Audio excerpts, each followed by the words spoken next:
এখানে রয়েছে 3টি হ্যালোউইন স্ক্যারি ট্রি। তো এই ট্রিগুলোকে তোমরা একবার ভালো করে লক্ষ্য করো। এবার তোমরা এই 3টি নম্বরের মধ্যে বলো এই ট্রিটি কত নম্বরের পিছনে রয়েছে। এখানে সঠিক উত্তর অপশন নাম্বার 3। এবার দেখো এখানে রয়েছে 4টি হ্যালোউইন পাম্পকিন। এখন তোমরা এই 4টি পাম্পকিনকে একবার ভালো করে দেখো। এবার এই 4টি নম্বরের মধ্যে বলো তো এই পাম্পকিনটি কত নম্বরের পিছনে রয়েছে।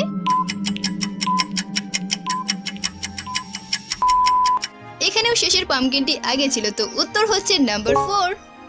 এবার এখানে দেওয়া হয়েছে 6টি গোস্ট। তো তোমরা এই 6টি গোস্টকে একবার ভালো করে দেখে নাও। এখন তোমরা এই 6টি নম্বরের মধ্যে বলো এই গোস্টটি কত নম্বরের পিছনে আছে। এই দেখো এখানে এই গোস্টটি ছিল নাম্বার 2 এর পিছনে। ভিডিওটি ভালো লাগলে একটি লাইক করো আর এরকম নতুন ভিডিও আরো দেখতে এখনই চ্যানেলটিকে সাবস্ক্রাইব করে পাশের বেল আইকনটি